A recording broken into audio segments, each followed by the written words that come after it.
밀락동에 지식산업센터를 건립 추진 중인 업체가 대출 문제로 의정부시에 보완자료 제출 등 행정 절차를 연기해 줄 것을 요청한 것으로 확인됐습니다. 센터 건립이 어려운 것 아니냐는 추측이 나오고 있습니다. 서울 7호선 도봉산에서 옥정 노선을 복선으로 건설해야 한다는 주장이 제기됐습니다.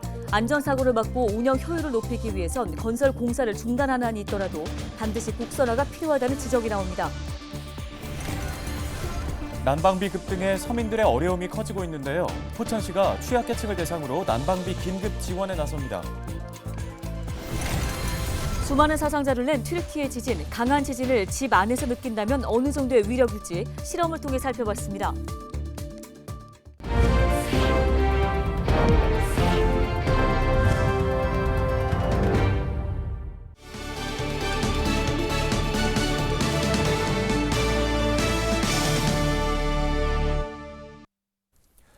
시청자 여러분, 안녕하십니까? 헬로티비 뉴스입니다. 의정부시 밀락동에 지식산업센터 건립이 추진되자 인접한 유치원의 학부모들이 강하게 반발하고 있는 상황 여러 차례 전해드린 바 있습니다. 민간 사업자가 대출 문제를 이유로 의정부시에 보완자료 제출 등의 행정 절차를 연기해 줄 것을 요청한 걸로 확인됐는데요. 네, 지식산업센터 건립이 어려운 것 아니냐는 추측도 나오고 있습니다. 이재필 기자입니다. 의정부 송양유치원과 맞닿은 부지에 지식산업센터 건립을 추진 중인 A업체. 지난해 11월 사업 승인을 마친 업체는 의정부시에 건축 허가를 신청하고 관련 절차를 밟아왔습니다. 하지만 아이들의 통학 안전과 일조권 침해 문제로 학부모들의 반발이 이어졌고 경기도 교육청 등 유관기관들은 건축 허가에 앞서 건축 시 일조권은 어떻게 바뀌는지 시뮬레이션하고 안정성 평가를 진행해 줄 것을 업체에게 요청했습니다. 이런 가운데 업체 측이 안정성 평가 등 기관들의 보완 요청 사항 제출 기한을 6월로 연기해 줄 것을 의정부시에 요청한 것으로 확인됐습니다. 업체 측이 밝힌 연기 사유는 대출 문제. 최근 업체가 허가 지연으로 자금 조달에 어려움을 겪어 지식산업센터 건립 사업을 포기했다는 언론 보도가 나오기도 했습니다. 의정부시 관계자는 현재 업체 측으로부터 건축 허가 취소 등 사업을 포기하겠다는 공식적인 입장은 없었다며 지금까지도 그랬지만 앞으로도 행정 절차는 법적 규정에 맞게 진행하겠다고 강조했습니다. 송양유치원 비상대책위원회는 업체 측이 사업을 완전히 포기했다고는 판단하지 않고 있습니다. 특히 업체가 아직 사업 부지를 보유하고 있는 만큼 향후 사업을 다시 시작할 수 있다고 보고 있습니다. 송양유치원 비대위 관계자는 지식산업센터가 들어올 수 있는 한 문제는 완전히 해결된 것이 아니라며 의정부시와 도교육청에서 완충 부지 조성과 일조권 확보 등 교육 환경을 보장할 수 있는 방안을 강구해 주길 바란다고 강조했습니다. 헬로티비 뉴스 이재필입니다. 현재 서울 7호선 도봉산에서 옥정 노선이 건설 중인데요. 도봉산 옥정 노선을 복선으로 건설해야 한다는 주장이 제기됐습니다.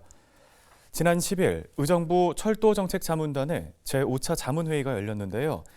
회의에 참석한 위원들은 단선으로 건설되고 있는 도봉산에서 옥정 노선의 경우 안전사고와 운영 효율 저하 등이 우려된다며 문제 해결을 위해서는 건설 공사를 중단하는 한이 있더라도 반드시 복선화가 필요하다고 의견을 제시했습니다.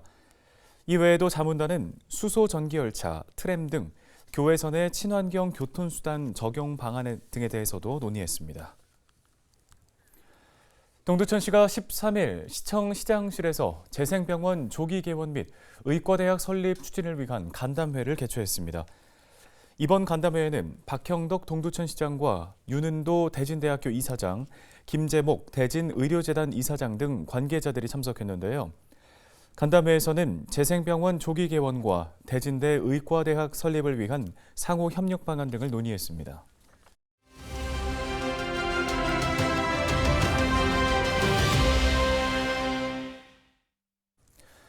네, 이번 겨울 난방비 급등으로 서민들의 어려움이 커지고 있습니다. 지자체들은 앞다투어 지원책을 내놓고 있는데요. 포천시도 지원 행렬에 동참했습니다. 네, 포천시 복지정책과의 이일선 과장이 전화 연결돼 있습니다. 안녕하십니까? 네, 안녕하세요. 예, 포천시가 기자회견을 열고 난방비 긴급 지원 계획을 밝혔습니다.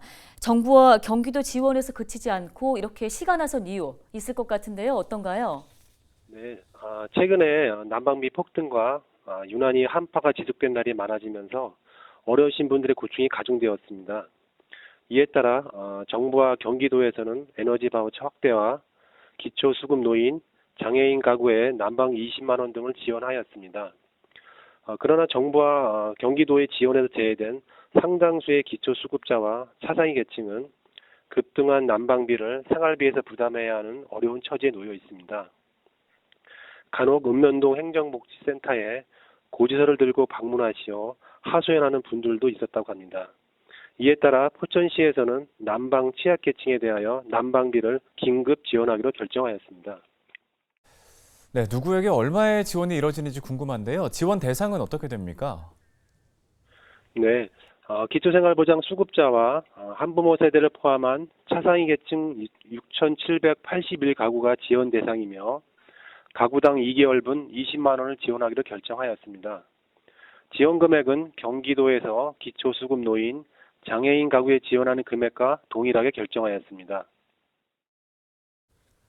네, 최근 포천시의회가 이 지원 예산을 추경해서 의결한 만큼 좀 조속한 집행이 될 것으로 기대되는데요. 난방비 지원 대상자들에게 언제쯤 지원이 이루어질지가 궁금하고요. 방식은 어떻게 진행됩니까? 현금으로 지원되나요? 어려우신 저소득층 세대뿐 아니라 장애인, 노인, 아동 등 사회복지시설에도 지원을 하게 되며 각 해당 부서에서 빠른 시일 내로 추가 지원합니다.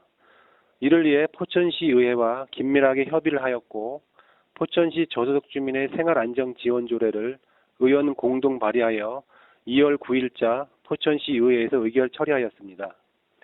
지원은 22일 해당 가구에 계좌 입금될 예정이며 압류 방지용 계좌 가구에는 지역 화폐로 지급될 예정입니다. 네, 알겠습니다. 오늘 말씀은 여기까지 듣겠습니다. 포천시 이일선 복지정책과장이었습니다.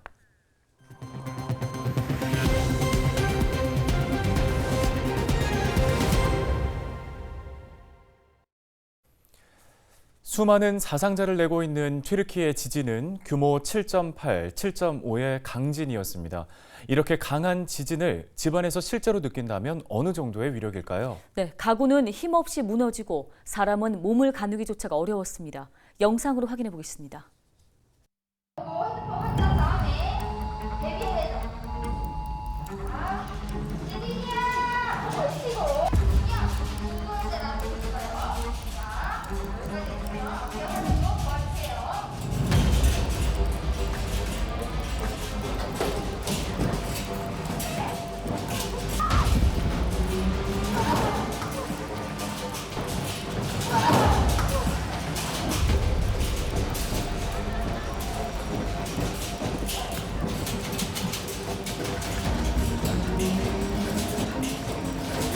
장난스럽게 할 수는 있었는데 실제로 일어나면 당황해서 제대로 못할 것 같았어요.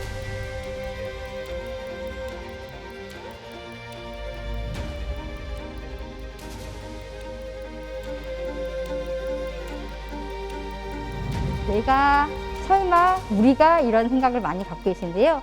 이제는 우리가가 아니라 설마가 아닌 정말 나한테도 올 수 있는 재난이기에 그것에 준비하는 자세를 꼭 가지고 오셔야 됩니다.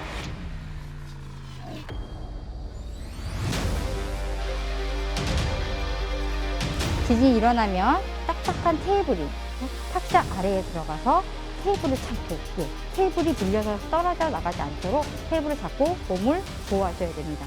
그리고 두 번째는 지진이 멈췄다 하시면 문을 열어두시고 밖으로 나가실 때는 엘리베이터가 아닌 계단을 이용하셔야 되고요. 아예 건물 밖으로 나오셨다면 건물과 어느 정도 거리를 두시고 안전한 공원이나 운동장 쪽으로 대피를 하시는 게 가장 필수 사항입니다.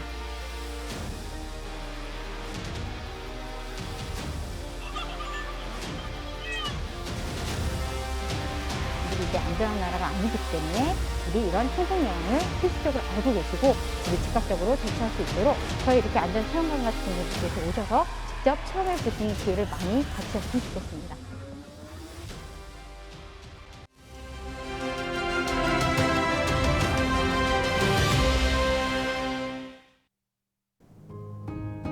부장님, 오늘 점심은 한우 드시죠? 365일 한우 파격 할인. 한우 올해 내내 20% 싸게 팝니다. 최근 많이 접해본 문구일 것입니다. 한우 도매 가격은 내려가는데 사료값과 난방비는 오르고 축산농가는 어느 때보다 어려움을 호소하고 있습니다.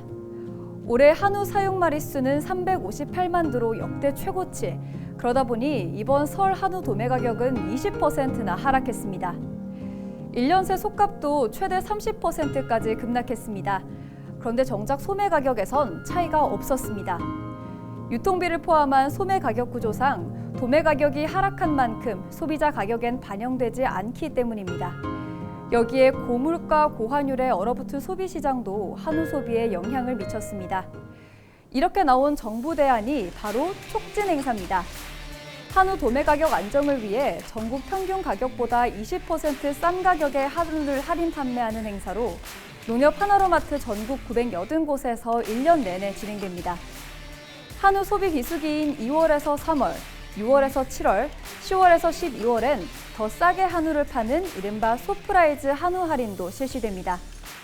이번 기회에 평균 납품 가격을 공개하는 축산물 가격 신고제 도입도 검토되고 있는데요. 가격은 떨어졌다는데 체감이 안 된다는 소비자와 키울수록 손해라는 농가. 이번엔 모두가 체감하는 오랜 유통 구조를 변화시킬 수 있을까요? 한우도 우리 식탁에서 좀 더 자주 만날 수 있기를 바라봅니다. 데일리 브리핑이었습니다.